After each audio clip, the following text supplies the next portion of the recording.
Общо 20 футболисти се появиха на първата официална тренировка на основание наскоро от феновете на Спартак Варна клуб.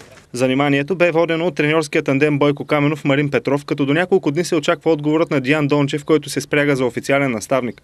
В тима има доста играчи, които са се изявявали по терените на А-група, като Венце Маринов, Живко Бояджиев, Иван Мартинов, Тодор Радомиров, Деян Делев, Марко Илич и Георги Бомбов.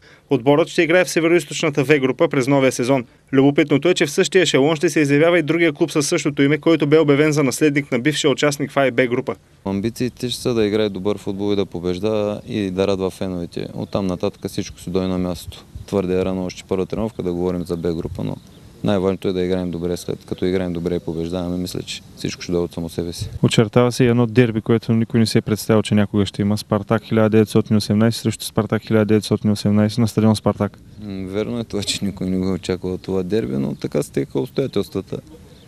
Мач като всеки един ще мине и ще за мен си го изиграем.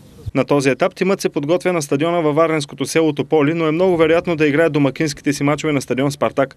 Първата контрола на новия отбор е срещу Септември Тервел в събота.